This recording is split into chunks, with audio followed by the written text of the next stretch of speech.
Stephen, it is so cool that you are writing this game. You're obviously, a writer who's known for kind of coming up with your own worlds, your own characters.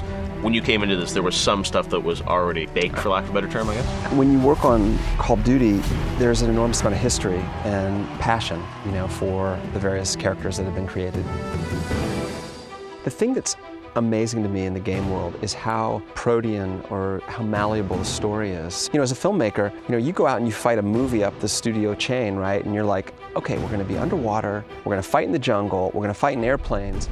And they're just sitting there and they're like, we're not gonna make that. But here, you're only limited by your imagination. What do you hope that signature is that sort of you're bringing to this game? In this game, the player's playing alongside his brother, and there's actually a real family dynamic inside the game.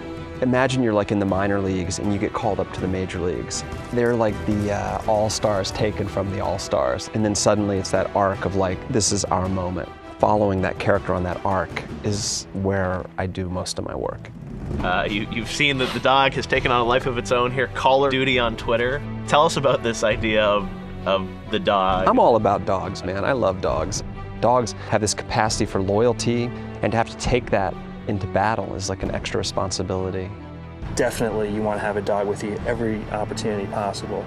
Their senses and their ability to detect things are better than our best equipment. We're trying to make the dog a main character, someone that you actually feel for, someone that when he comes on the screen you get excited about. He is a part of your team, but he's also out front taking a lot of risk. So people are going to pick this up in the fall, and it's a Call of Duty game, but it's going to have some different aspects to it. What is your end goal for sort of how a player will feel when they play? This game takes place in an entirely new world with entirely new stakes. What we can do as a story team is actually make sure the stakes feel really high, and that's something that you take on as the player. You do understand what the stakes are, and you do care about people in your team. You're here collaborating with these guys. Yeah, that's actually the best part of it. Down one line of offices are people writing software. And then down the other line are designers. It's the exact intersection of Silicon Valley and Hollywood-style entertainment. The average length of development in Hollywood is 9 years. Here, it's like 3 minutes.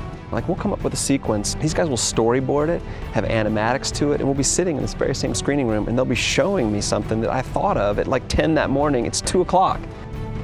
In the movie world, it's an absolute dictatorship. It's like I wrote it, I'm directing it, I'm producing it, and you have 300 people and they're all working to help you. This is quite different. To build a game effectively, you have to honor the vision of 25 different artists who are all total titans in their own right. And everybody's trying to basically make it the coolest experience they can for the player. It's a very challenging art form.